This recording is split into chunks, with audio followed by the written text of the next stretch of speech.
नमस्कार दोस्तों।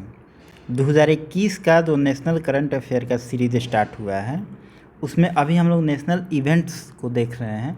इसका 4-5 वीडियो पहले आ चुका है। उसी सीरीज़ का यह अगला वीडियो है। तो आज हम देखेंगे कि हमारे एग्ज़ाम के लिए कौन कौन से क्वेश्चन इंपॉर्टेंट हैं जो पूछे जा सकते हैं।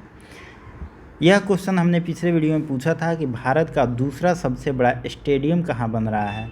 बहुत लोगों ने इसका सही आंसर दिया था। जिनको भी थोड़ा सा डाउट हो वह देख लेंगे। सही आंसर है जयपुर। आइए हम आज का वीडियो आज का क्वेश्चन स्टार्ट करते हैं। एक पहला न्यूज़ है, first heart failure bio bank बन रहा है। यह कहाँ बन रहा है यह पूछा जा सकता है। तो यह बन रहा है आपको केरल में। यहाँ पे डिटेल में आप पढ़ सकते हैं, इसके बारे में मैंने अटैच कर दिया है। तो हालांकि यह ज़्यादा इम्पोर्टेंट उतना नहीं है, आपके लिए सिर्फ इतना पूछा जा सकता है कि यह कहाँ first heart failure bio bank कहाँ बन रहा है, जो कि केरल में। आपके लिए इतना ही इम्पोर्टेंट है, बाकी मन करे तो इसको भी पढ़ लेंगे। अगला न्यूज़ है नीरज चोपड़ा से रिलेटेड। आपको पता ही होगा कि पिछला साल जो 2021 है, इसमें नीरज चोपड़ा बड़ा फेमस पर्सनालिटी के रूप में उभरे। तो 7 अगस्त को जेवलिन थ्रो इन्होंने फेंकने में एक कारनामा स्थापित किया, जिसके लिए इनको गोल्ड मिला। तो इस दिन को 7 अगस्त को एथलेटिक्स फेडरेशन ऑफ इंडिया ने जेवलिन थ्रोइंग डे मनाने की घोषणा किया है। तो आपसे डे पूछा जाता है हर साल एग्ज़ाम में। देखेंगे 1-2 दिवस के बारे में पूछा जाता है कि 5 जून को कौन सा डे मनाया जाता है, 23 मार्च को क्या मनाया जाता है। ऐसा क्वेश्चन आते रहता है। तो यह नया इनिशिएटिव है इस साल। तो करंट का भी क्वेश्चन बन सकता है और डे से भी क्वेश्चन बन सकता है। दोनों में यह टॉपिक ओवरलैप करेगा। तो आप याद रखेंगे 7 अगस्त को इस साल से 2021 से जेवलिन थ्रोइंग डे मनाया जाएगा। भाला फेंक दिवस कह सकते हैं इसको हिंदी में। और इन्होंने कितना दूर जेवलिन अपना फेंका था, यह भी क्वेश्चन एक बैंक का एग्ज़ाम जो था 2-3 महीना पहले हुआ था, 4 महीना, उसमें पूछा हुआ था। तो ये भी याद रखेंगे 86.48 मीटर इन्होंने जेवलिन फेंका था। इनसे रिलेटेड एक और न्यूज़ है, आर्मी स्पोर्ट्स इंस्टीट्यूट जो है ये है कहाँ पे, यह पुणे में है। इसका नाम अब चेंज करके रखा गया है नीरज चोपड़ा स्टेडियम। तो आपसे यह पूछा जा सकता है कि आर्मी स्पोर्ट्स इंस्टीट्यूट जो पुणे में है उसका नाम बदल के अब क्या रखा गया है। तो इसका नाम रखा गया नीरज चोपड़ा स्टेडियम। यह नाम बदला कौन? यह नाम बदले हैं राजनाथ सिंह, जो कि डिफेंस मिनिस्टर हैं अभी। तो आप 2-3 फैक्ट इनके बारे में है, आप याद रखेंगे। 7 अगस्त को जेवलिन थ्रोइंग डे मनाया जाएगा, क्योंकि इसी दिन इन्होंने अब कारनामा किया, हुआ था इनका।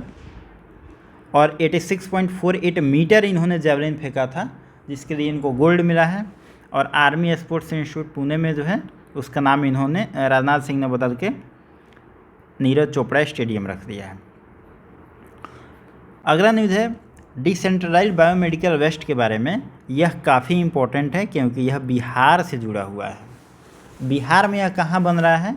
तो बिहार में यह बन रहा है बक्सर में। आप याद रखेंगे बक्सर में बन रहा है। और देखिए इसमें ये भी पूछा जा सकता है कि इसको उद्घाटन इसका किसने किया। देखिए किसी भी योजना का या इनिशिएटिव का उद्घाटन आम तौर पे देखा जाए तो प्रधानमंत्री, मुख्यमंत्री, गवर्नर या प्रेसिडेंट करते हैं। लेकिन यह एक एक्सेप्शन केस है जिसको प्रिंसिपल साइंटिफिक एडवाइज़र ने किया है, जिनका नाम है के विजय। आपसे यह भी पूछा जा सकता है कि अभी हाल में भारत सरकार के प्रिंसिपल साइंटिफिक एडवाइज़र कौन है। तो के विजय है। इन्होंने बक्सर में डिसेंट्रलाइज्ड बायोमेडिकल वेस्ट का उद्घाटन किया। जो यह काम क्या करेगा, तो यह कचरे को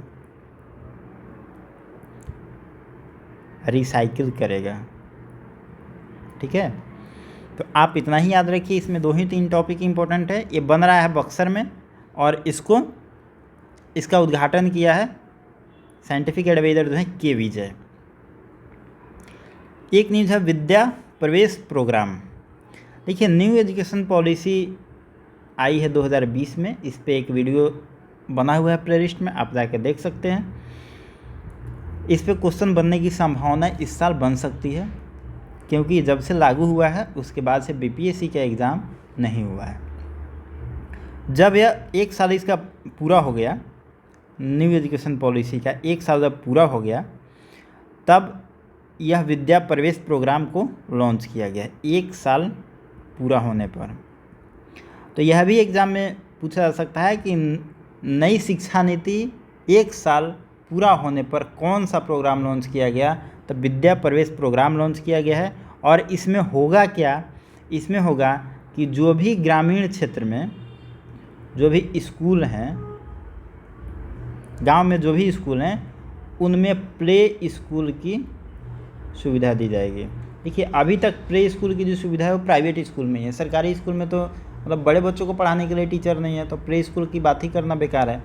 लेकिन विद्या प्रवेश प्रोग्राम के तहत अब गांव के जो सरकारी स्कूल हैं उनमें प्ले स्कूल की सुविधा मुहैया कराई जाएगी।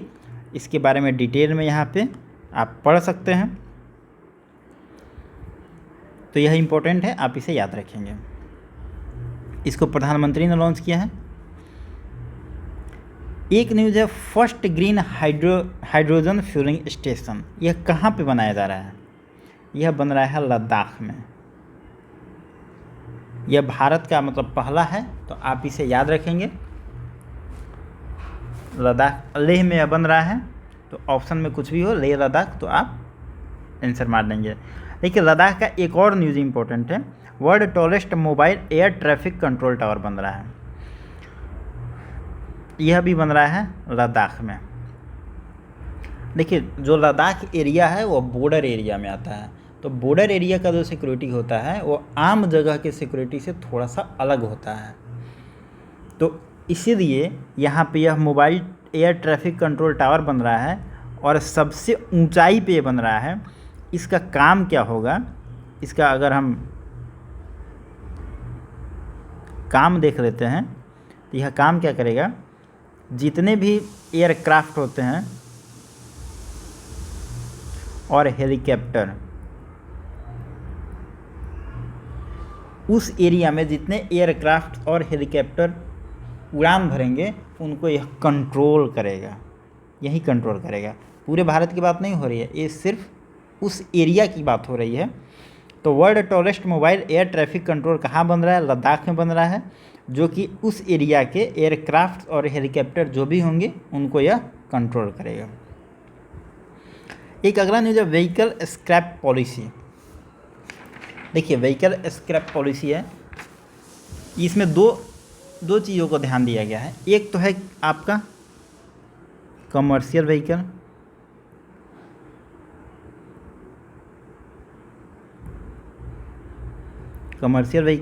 और एक होता है आपका प्राइवेट व्हीकल। तो कमर्शियल व्हीकल वो है जो मतलब पब्लिक ट्रांसपोर्ट के लिए यूज़ होती है, तो इसको 15 साल के बाद स्क्रैप कर देना है, मतलब हटा देना है, उसके जगह पे नई गाड़ी आएगी। प्राइवेट व्हीकल होता है जो आप और हम अपने सुविधा के लिए यूज़ करते हैं, जो कि भाड़े पे या पब्लिक यूज़ के लिए नहीं प्रयोग में लाया जाता है, वो होता है प्राइवेट व्हीकल। इसको 20 साल के बाद स्क्रैप कर दिया जाएगा। हालांकि कुछ लोगों का ये भी मानना है, ये डिबेट का पॉइंट है, कुछ लोग कहते हैं कि 20 साल हो गया फिर भी हमारी गाड़ी मेंटेनेंस में चल रही है, पोल्यूशन कम देती है, तो फिर हम क्यों बदलें। हालांकि ये डिबेट का बात है। कुछ लोग ये भी होता है कि मेरा लकी गाड़ी है, पुश्तैनी गाड़ी है, तो हम इसको रखेंगे, क्यों बदलें। तो ये थोड़ा सा मेंस का टॉपिक है, बड़ा डिबेट का है। लोकसभा में भी इस पर काफ़ी डिबेट हुआ था और डिबेट का पॉइंट है भी, तो इसको हम मेंस में देखेंगे। लेकिन आपको इतना ही याद रखना है कि कमर्शियल व्हीकल को 15 साल के बाद और प्राइवेट व्हीकल को 20 साल के बाद स्क्रैप कर देना है। और यह करने का मकसद क्या है? यह करने का मकसद है, माना जाता है कि जब गाड़ी पुरानी हो जाती है तब पोल्यूशन उससे ज़्यादा होता है, तो हम 15 और 20 साल के बाद गाड़ी को, पुराने गाड़ी को हटाकर पोल्यूशन को कंट्रोल करेंगे। ये सारा जो आप देख रहे हैं अभी कि हाइड्रोजन से गाड़ी चलेगी, सोलर सिस्टम का प्रयोग हो रहा है, फिर से इलेक्ट्रिक व्हीकल आ रहा है, ये सारा जो है पोल्यूशन को कंट्रोल करने की बात हो रही है और ये अच्छा इनिशिएटिव है, होना चाहिए। तो व्हीकल स्क्रैप पॉलिसी जो है या कमर्शियल व्हीकल को 15 साल के लिए और प्राइवेट व्हीकल को 20 साल के बाद स्क्रैप करने की बात करते हैं। यह टाइम पीरियड एग्जाम में पूछा जा सकता है, आप याद रखेंगे। और इस पॉलिसी को पीएम ने, मोदी जी ने लॉन्च किया है। तो यह जब प्रधानमंत्री को किसी भी चीज़ में इन्वॉल्व हो जाते हैं तो वह इम्पोर्टेंट हो जाता है। 127वां कॉन्स्टिट्यूशन अमेंडमेंट बिल आया था। तो आपसे एग्जाम में यह पूछा जा सकता है कि यह बिल किससे संबंधित है, एजुकेशन से रिलेटेड है या एमएसएमई सेक्टर से रिलेटेड है। तो आप याद रखेंगे यह बिल ओबीसी से रिलेटेड है। ठीक है, इसमें कहा क्या गया है, इस बिल में कहा गया है कि स्टेट और यूनियन टेरिटरी दोनों को अपने प्रदेश की, मतलब अपने क्षेत्र के ओबीसी लिस्ट बनाने का अधिकार दिया गया है। और उसी बिल को 127वां कॉन्स्टिट्यूशनल अमेंडमेंट के थ्रू हम लोग जानते हैं, जो कि अभी पास हुआ है। तो आप इसे याद रखेंगे। आपसे एग्ज़ाम में सिर्फ यही पूछा जाएगा कि यह बिल किससे संबंधित है, तो ओबीसी से संबंधित है। और बाकी इसमें का जो डिटेल पॉइंट है वो मेंस के लिए काफ़ी इम्पोर्टेंट है, वो मेंस में देखेंगे, लेकिन यह प्रीलिम्स के लिए इतना ही इम्पोर्टेंट है, आप देखेंगे। एक सोन चिरैया शब्द चर्चा में रहा। सोन चिरैया है क्या? यह देखिए, union ministry of housing and urban affairs, इसके तहत इसको लॉन्च किया गया है। यह काम क्या करेगा? सेल्फ हेल्प ग्रुप जो होता है, इसमें ज़्यादातर आप देखेंगे महिलाएं काम करती है। और इसका जो भी प्रोडक्ट बनेगा, इसी का नाम दिया गया है सोन चिरैया। मतलब यह एक ब्रांड नेम है। कहा जाए तो सोन चिरैया एक ब्रांड नेम है। जो भी सेल्फ हेल्प ग्रुप का प्रोडक्ट बनेगा उसको सोन चिरैया नाम से जाना जाएगा। अब इसका एम क्या है? इसका 2 एम है। देखिए, सेल्फ हेल्प ग्रुप में ज़्यादातर महिलाएं काम करती हैं। अगर इसके प्रोडक्ट को, अगर सेल्फ हेल्प ग्रुप को हम बढ़ावा देते हैं तो मतलब उससे प्रोडक्ट तैयार होगा। तो इस प्रोडक्ट को हम मार्केट में बेचेंगे। मार्केट हो, इंटरनेशनल मार्केट हो या डोमेस्टिक मार्केट हो, कहीं भी बिकेगा तो एक तरह से इकोनॉमी की साइकिल आगे बढ़ेगी, चलेगी। दूसरा बात, अगर इंटरनेशनल मार्केट में जाती है, मतलब प्रोडक्ट जाता है, तो वह एक्सपोर्ट बढ़ेगा भारत का। तो एक तो इसका पर्पस सर्व हुआ कि हम एक्सपोर्ट पे ध्यान दे रहे हैं। दूसरा पर्पस सर्व होगा कि जब सेल्फ ग्रुप पर हम ध्यान दे रहे हैं तो इसमें ज़्यादातर महिलाएं काम करती हैं, तो इससे महिलाओं का सशक्तिकरण होगा।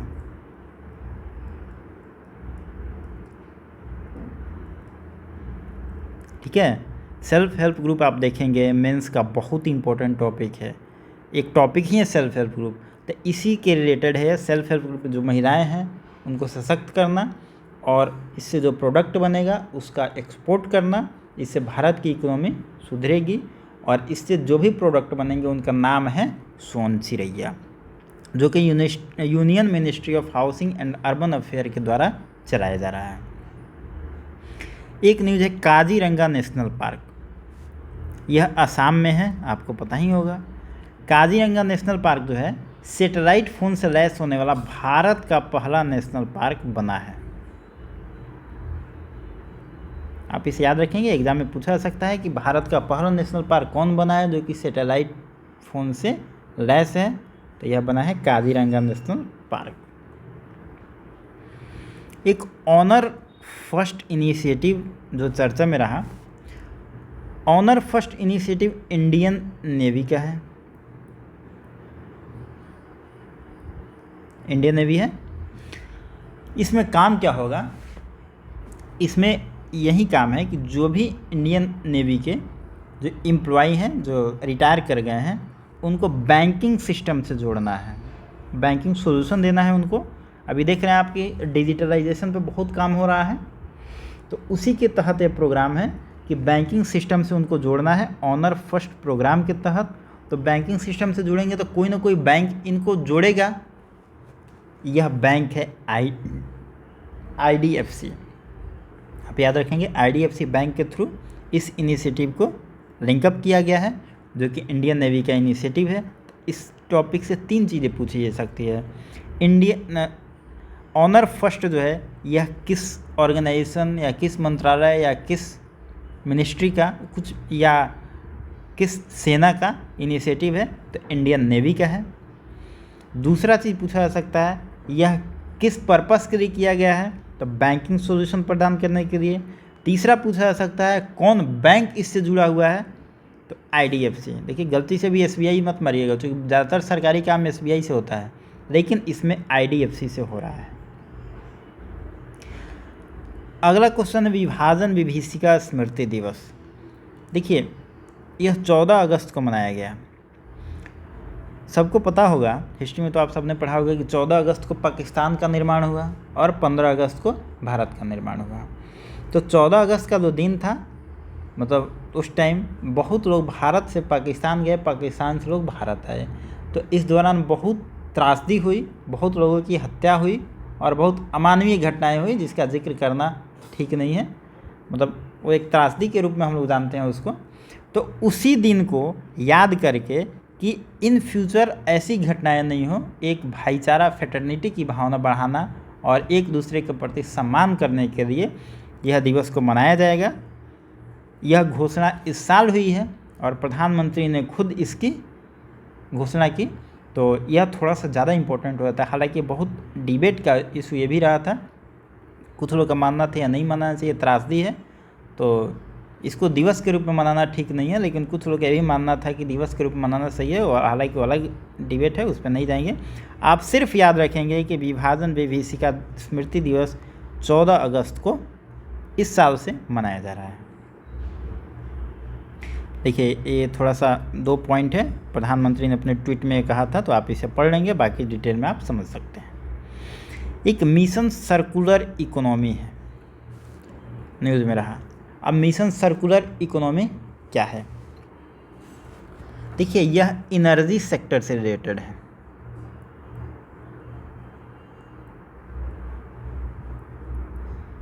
आपसे ये भी पूछा जा सकता है कि मिशन सर्कुलर इकोनॉमी किस से रिलेटेड है, तो एनर्जी सेक्टर से रिलेटेड है। यह कहता है कि हम भारत को सेल्फ रिलायंट बना देंगे, मतलब आत्मनिर्भर बना देंगे। तो आत्मनिर्भर बनाएंगे कब तक, इसका एक टाइम तो होगा ना जी। तो इसका टाइम है 2047। मिशन सर्कुलर इकोनॉमी कहता है कि एनर्जी सेक्टर के मामले में हम भारत को 2047 तक आत्मनिर्भर बना देंगे। और उसके 2047 के बाद आप देखिएगा कि भारत एनर्जी के लिए किसी भी देश पर निर्भर नहीं रहेगा, जो कि बहुत अच्छा इनिशिएटिव है। और आपसे यह एग्ज़ाम में पूछा जा सकता है कि भारत एनर्जी सेक्टर में किस वर्ष तक, मतलब कब तक सेल्फ रिलायंट बन सकता है। ऑप्शन में दे देगा 2030, 2035, 2045, 2047। तो आप ऑप्शन मारेंगे 2047। यह पूछा जा सकता है, आप इसे याद रखेंगे। अगला क्वेश्चन नेशनल जीन बैंक के बारे में है। नेशनल जीन बैंक के बारे में मन करेगा तो डिटेल में पढ़ लेंगे यहाँ पे, लेकिन प्रीलिम्स के लिए इसमें 2 फैक्ट इंपॉर्टेंट है।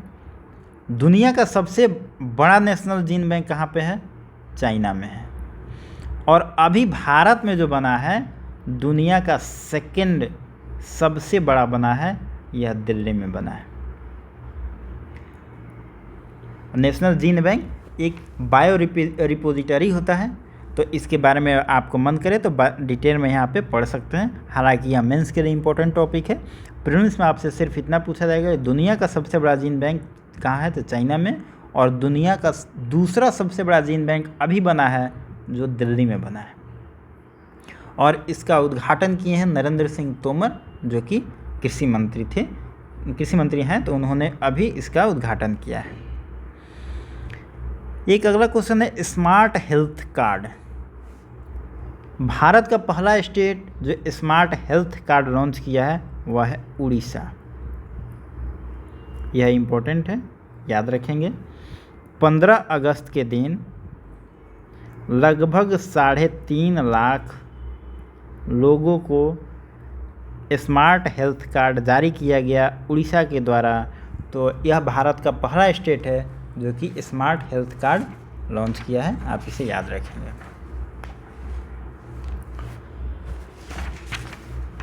अगला क्वेश्चन की बात करें तो अगला है first electric vehicle friendly highway. यह कहाँ बना है? यह बना है दिल्ली चंडीगढ़ हाईवे पे बना है। इसको बनाया कौन है? देखिए 2-3 न्यूज़ इसमें इंपॉर्टेंट है कि first electric vehicle friendly highway कहाँ, किस हाईवे को जोड़ेगा? तो यह दिल्ली टू चंडीगढ़ जोड़ेगा, याद रखेंगे। इसको बना रहा है BHEL।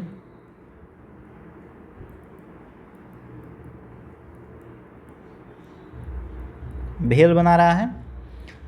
फेम इंडिया इनिशिएटिव आपने सुना होगा, फेम इंडिया स्कीम, उसी के तहत इसको बनाया जा रहा है।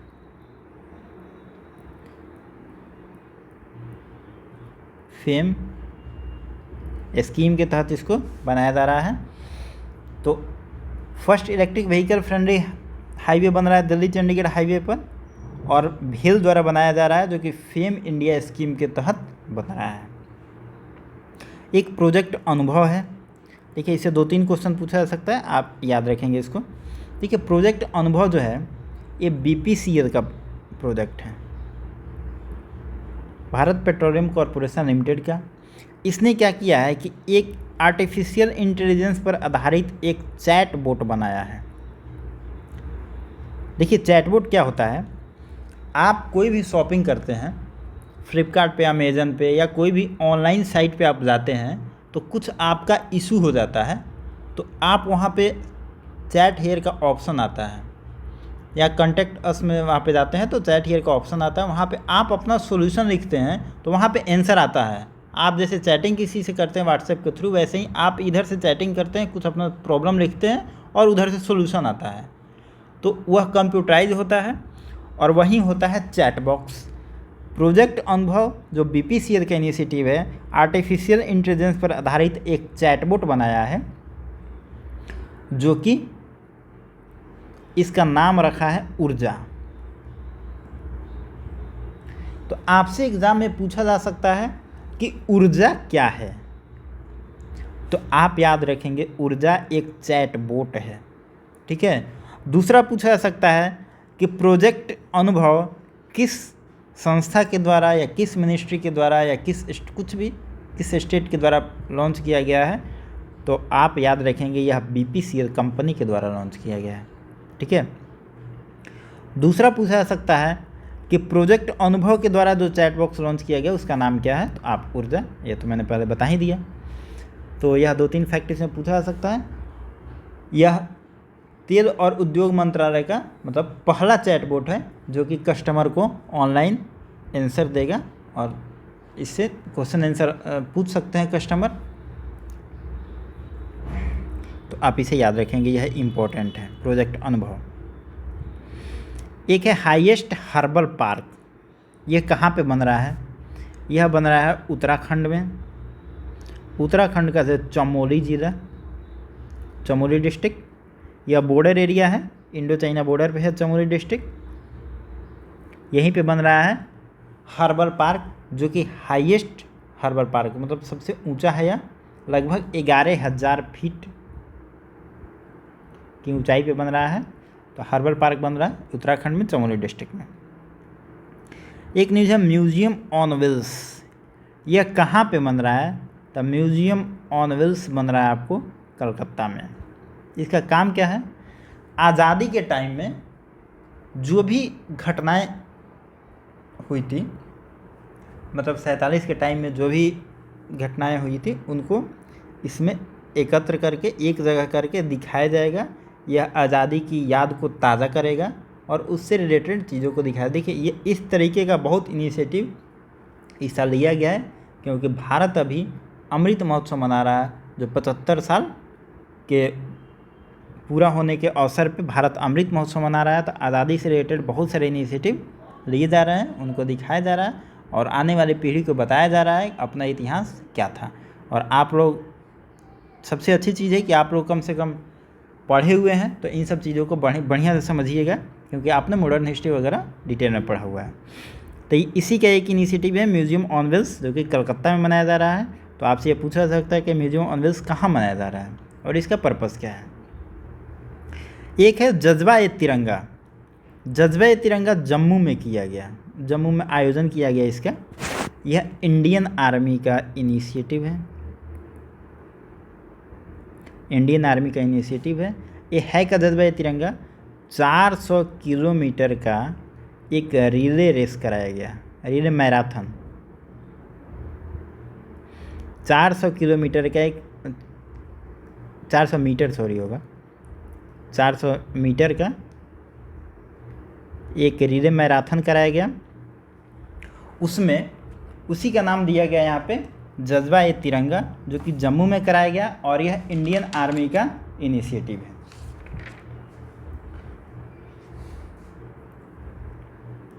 चार सौ यहाँ पे किलोमीटर ही होगा, ठीक है।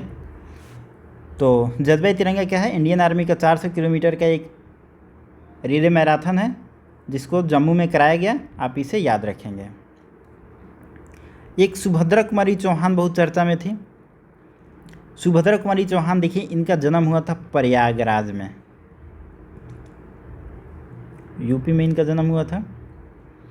इनका अभी 117वीं जयंती मनाई गई, 117वीं जयंती मनाई गई, इसीलिए यह चर्चा में रही। पूछा जा सकता है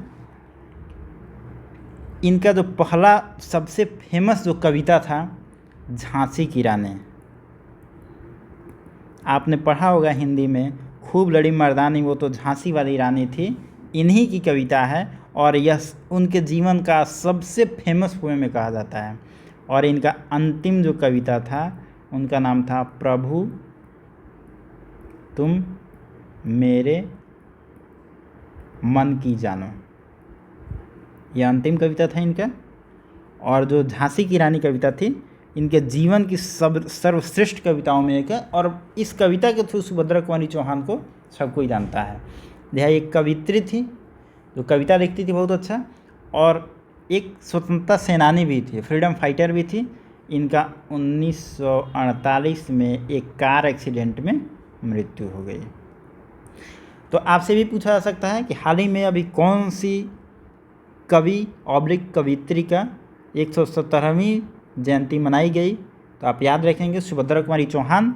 यह प्रयागराज में इनका जन्म हुआ था यूपी में, और 1948 में इनकी मृत्यु हुई कार एक्सीडेंट में, और यह कविता इनकी है। और इनके लास्ट कविता है प्रभु तुम मेरे मन की जानो। एक स्मॉग टावर बन रहा है। स्मॉग टावर कहाँ बन रहा है, दिल्ली में बन रहा है। यह भारत का पहला है इनिशिएटिव है। यह हर सेकेंड 1000 क्यूबिक मीटर हवा को शुद्ध करेगा। भारत का पहला स्मॉग टावर बन रहा है दिल्ली में। यह हर सेकेंड में 1000 क्यूबिक मीटर हवा को शुद्ध करेगा। तो आप इसे याद रखेंगे कि स्मॉग टावर कहाँ बन रहा है, तो दिल्ली में बन रहा है। एक नियो बोल्ट चर्चा में रहा। नियो बोल्ट क्या है, देखिए, nation first indigenous motorised wheelchair है। यह विकलांगों के लिए स्पेशली, विकलांगों के लिए, अभी विकलांगों का नाम हालांकि दिव्यांग कह दिया रखा गया है, दोनों बात सेम ही है। विकलांगों को ध्यान में रख के यह बनाया गया है। यह इलेक्ट्रिक व्हीकल है, मतलब व्हील चेयर है, जिसका स्पीड की अगर हम बात करें तो इसका स्पीड है 25 किलोमीटर पर आवर। तो पहला स्वदेशी मोटर चालित व्हील चेयर जो बना है वो, उसका नाम क्या है, नियो बोल्ट। तो आपसे एग्ज़ाम में भी पूछा जा सकता है कि नियो बोल्ट क्या है, तो यह first indigenous motorised wheel chair है, जो कि आईआईटी मद्रास का इनिशिएटिव है। आप ये भी याद रखेंगे, ठीक है। आईआईटी मद्रास का इनिशिएटिव है और इसकी स्पीड जो है 25 किलोमीटर पर आवर है, जो कि स्पेशली दिव्यांगों को ध्यान में रख के बनाया गया है। एक भारत सीरीज है, रोड एवं ट्रांसपोर्ट मिनिस्ट्री के तहत इसको लॉन्च किया गया है। देखिए, अब तक जो होता है कि अगर आप बिहार में हैं तो आपकी गाड़ी का नंबर होगा कुछ, यूपी में है तो दूसरा नंबर होता है, और दिल्ली में है तो दूसरा नंबर होता है। अगर आपको बिहार का गाड़ी यूपी लाना है तो फिर से जो पेपर वर्क होता है वो कराना पड़ता है। यूपी का गाड़ी दिल्ली लाना पड़ता है तो फिर से आपको पेपर वर्क कराना पड़ता है। मतलब एक स्टेट से गाड़ी दूसरे स्टेट में अगर जाता है तो वहाँ पे आपको पेपर वर्क बनवाना पड़ता है और नंबर उस स्टेट का नया नंबर लेना पड़ता है, या जो भी होता है उसमें स्टेट का नया नंबर मिलता है, नहीं तो पेपर वर्क में कुछ फ़ी वगैरह आप देते हैं तो फिर आपका काम हो जाता है। लेकिन भारत सीरीज़ के तहत जो नंबर मिलेगा वह नंबर आप भारत के किसी भी राज्य में हो, इस सीरीज़ के तहत आप नंबर ले लीजिए। आप भारत के किसी भी राज्य में आप गाड़ी घुमाते रहिए, कोई आपको पेपर वर्क कराने की ज़रूरत नहीं होगा। कभी आपसे यूपी पुलिस नहीं पूछेगी कि आप बिहार का गाड़ी लेके आए हैं तो पेपर वर्क बनाए हैं कि नहीं, क्योंकि यह नेशनल लेवल पर होगा और अभी जो भी गाड़ी का नंबर मिलता है वो स्टेट लेवल पे होता है। ठीक है, तो यही इनिशिएटिव है भारत सीरीज़ का कि अब जो गाड़ी मिलेगा, गाड़ी का जो भी नंबर अब मिलेगा वह एक राज्य से दूसरे राज्य जाने पे आपको कोई रजिस्ट्रेशन, कोई पेपर वर्क कराने की ज़रूरत नहीं होगी। मतलब एक बार आपने नंबर ले लिया तो आप उससे अब मुक्त हैं, आप घूमते रहिए कहीं भी, कुछ काम कराने की अब ज़रूरत नहीं पड़ेगी। रोड एवं ट्रांसपोर्ट मिनिस्ट्री का ये पहल है भारत सीरीज, आप इसे याद रखेंगे। एक है स्वीप योजना। स्वीप योजना का फुल फॉर्म है इलेक्शन, ये systematic voters education and electoral participation. यह इलेक्शन कमीशन का है, इलेक्शन कमीशन का एक पहल है। इलेक्शन कमीशन का आर्टिकल 324 टू 329 आर्टिकल में इसका जिक्र है। यह एग्ज़ाम में कई बार क्वेश्चन पूछा गया है कि इलेक्शन कमीशन किस आर्टिकल के तहत आता है, तो 324 से 329 तक आता है, आप इसे याद रखेंगे। स्वीप पहल जो है इलेक्शन कमीशन का है। इसके तहत क्या किया जाएगा, इलेक्शन कमीशन इस इनिशिएटिव के तहत अपने मतदाता को साक्षर बना रहा है, जागरूक बना रहा है और लोकतंत्र के प्रति उनमें आस्था जगा रहा है कि आप अपने वोट का इस्तेमाल करिए, सही इस्तेमाल करिए, पैसा लेके मत करिए, आप स्वेच्छा से करिए, जिसको आप चुनना चाहते हैं उनको चुनिए, वोट दीजिए। और मतलब देखिए वोटिंग परसेंटेज आजकल देखेंगे तो पहले की अपेक्षा काफ़ी बढ़ गया है। यही सब इनिशिएटिव है, लोग अब जागरूक हो रहा है और इलेक्शन कमीशन इसमें यह एक पहल किया है और यही पहल का नाम है स्वीप। तो आपसे यह पूछा जा सकता है कि स्वीप पहल किस मंत्रालय या किस विभाग का है, तो आप याद रखेंगे इलेक्शन कमीशन। एक न्यूज़ है फोरम फॉर डिकार्बोनाइजिंग ट्रांसपोर्ट। यह नीति आयोग का पहल है, आप याद रखेंगे। इलेक्ट्रिक मोबिलिटी इन इंडिया, इसको बढ़ावा देने के लिए, देखिए इलेक्ट्रिक व्हीकल को बढ़ावा देने के लिए यह पहल है और नीति आयोग का पहल है फोरम फॉर डिकार्बोनाइजिंग ट्रांसपोर्ट। तो आपसे यह पूछा जा सकता है कि फोरम फॉर डिकार्बोनाइजिंग ट्रांसपोर्ट किस मंत्रालय या किस आयोग या किस संगठन का पहल है, तो आप याद रखेंगे नीति आयोग। एक और न्यूज़ है north eastern regional district SDG index report. देखिए एक एसडीजी इंडेक्स होता है और यह specially for north eastern region का है, तो आप थोड़ा सा ध्यान देंगे। मतलब यह जो रिपोर्ट निकला है नॉर्थ ईस्टर्न रीजन को स्पेसिफिक ध्यान में रख के बनाया गया है। तो इस रिपोर्ट को लाया कौन है, इसको लाया है नीति आयोग द्वारा लाया गया है प्लस यूएनडीपी के सहयोग से। रिपोर्ट को जारी किया है नीति आयोग और इसको सहयोग किया साथ में यूएनडीपी। इस रिपोर्ट में कहा गया है कि एसडीजी इंडेक्स में सबसे टॉप पे जो है वह है सिक्किम का एक ज़िला है ईस्ट सिक्किम, यह ज़िला है, ठीक है, ईस्ट सिक्किम ज़िला है, इसको टॉप रखा गया, मतलब एक नंबर पे है। और सबसे नीचे की बात करें तो सबसे नीचे है केफायर डिस्ट्रिक्ट, ठीक है, आप इसे याद रखेंगे।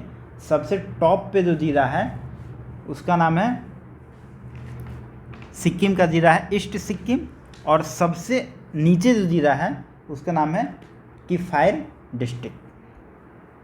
और यह ज़िला है कहाँ पे? यह है नागालैंड में।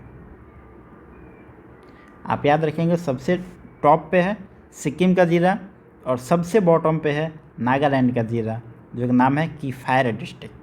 और इसको लॉन्च किया नीति आयोग, जो यूएनडीपी के साथ में मिलके इस मतलब इंडेक्स को लॉन्च किया है। तो यह है आज आप लोगों के लिए क्वेश्चन जो बनाएंगे आप। First, heart failure bio bank Bharat के किस राज्य में बनाया जा रहा है? आपका ऑप्शन ए है। जो भी आपको सही आंसर लगे आप कमेंट बॉक्स में लिखेंगे।